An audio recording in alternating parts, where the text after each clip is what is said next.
Assalamualaikum warahmatullahi wabarakatuh. Alhamdulillahirrabbilalamin. Wassalatu wassalamu ala asyrofil mursalin Sayyidina Muhammadin wa ala alihi washabihi ajmain, amma ba'du. Alhamdulillah, Banten Dinamo Channel hadir untuk menyuguhkan tutorial gulung dinamo 3 pas untuk para pemula dan para sahabat yang mau belajar gulung dinamo. Silahkan tonton channel ini. Kali ini Banten Dinamo Channel mendapatkan dinamo 3 pas yang kebakar akibat bearing rusak. Nah, ini dinamo sudah dibongkar. Selanjutnya dinamo ini dibersihkan lubang alurnya agar bersih. Kemudian sebelum digulung ulang maka dibuat dulu skemanya agar ketika memasukkan kawat email ke lubang alur tidak bingung, terutama bagi para pemula.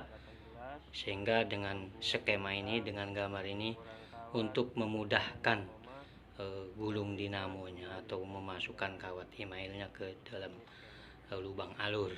Ini dinamo 3 pas RPM 1400, alurnya 18. Nah, ini selanjutnya motong kertas nomek.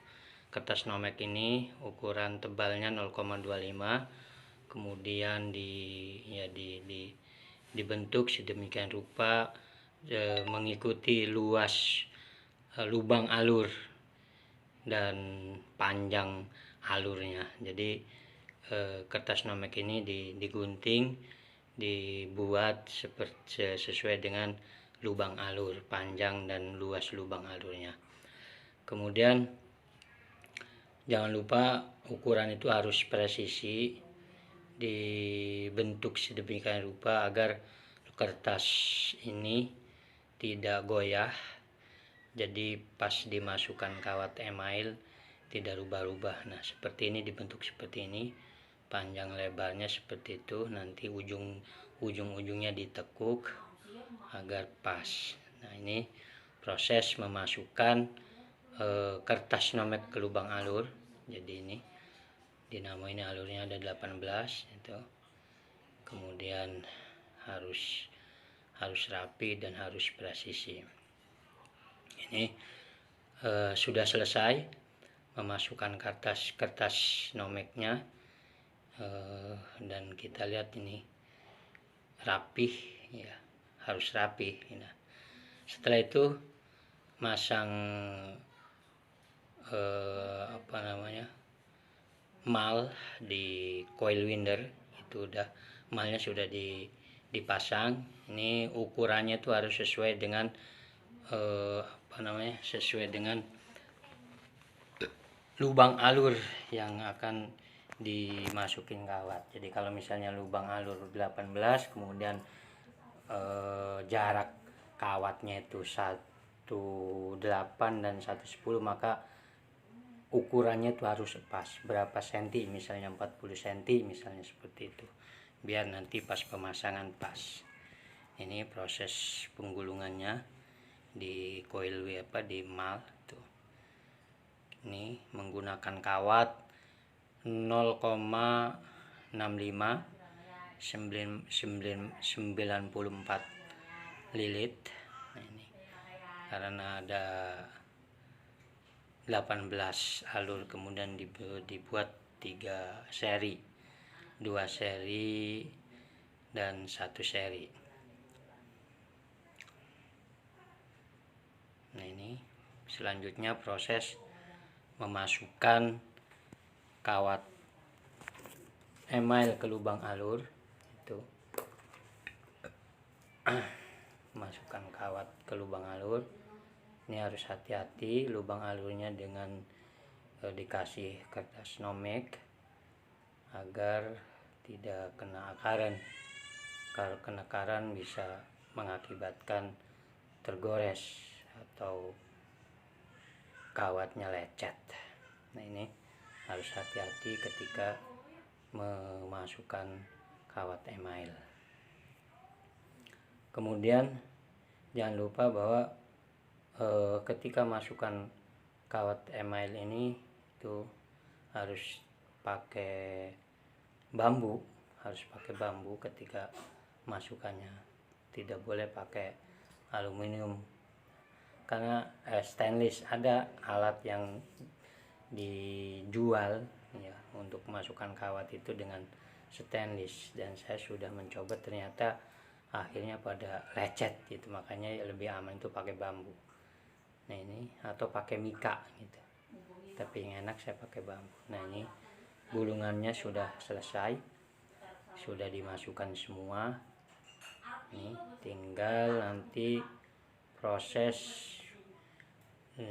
dikasih kertas nomek sirip-siripnya untuk memisahkan pul atau UPW-nya, untuk memisahkan pul U, pul W, pul F, pul V.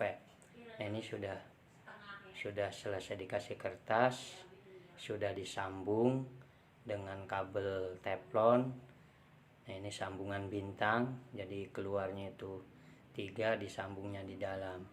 Ini selanjutnya akan diikat.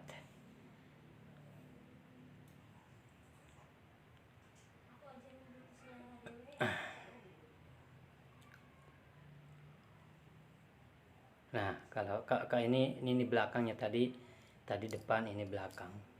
Ini belakangnya. Jadi di belakang itu, yang disebut belakang itu pas covernya ada kipasnya. Kalau depan itu untuk fully gitu, untuk dudukan fully.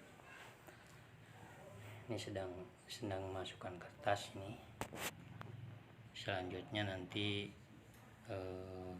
diikat. Setelah selesai memasukkan kertas, kemudian nanti diikat agar kertas ini rapi dan kawatnya terpisah antara arus U, V, dan W.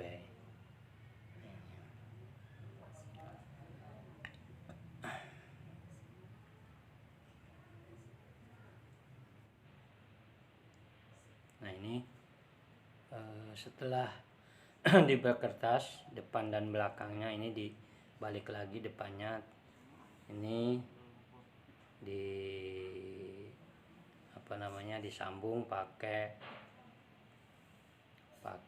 kawatnya, kawat perak, ininya las asetilin, jadi menggunakan kawat perak. Nah kemudian setelah selesai disambung maka diikat. Jadi kalau sudah selesai penyambungan kawat email dengan kabel teflon yang keluar ke terminal, maka tinggal diikat agar gulungan menjadi rapih dan kertas sisipan pemisah antara pul tidak berubah dan tidak konslet atau arus pendek. Demikian. Kemudian semuanya sudah selesai. Ini sebenarnya dites ini untuk mengetahui apakah dinamo ini mutar, hidup atau tidak, arusnya besar atau tidak. Sebenarnya ini adalah belum selesai, hanya dites saja. Jadi sebenarnya ada proses lainnya setelah dites itu, yang ada dibuka lagi, dibongkar lagi, kemudian di varnish, baru nanti dirakit lagi, dites lagi, selesai. Jadi ini pengetesan sebelum di varnish. Demikian dari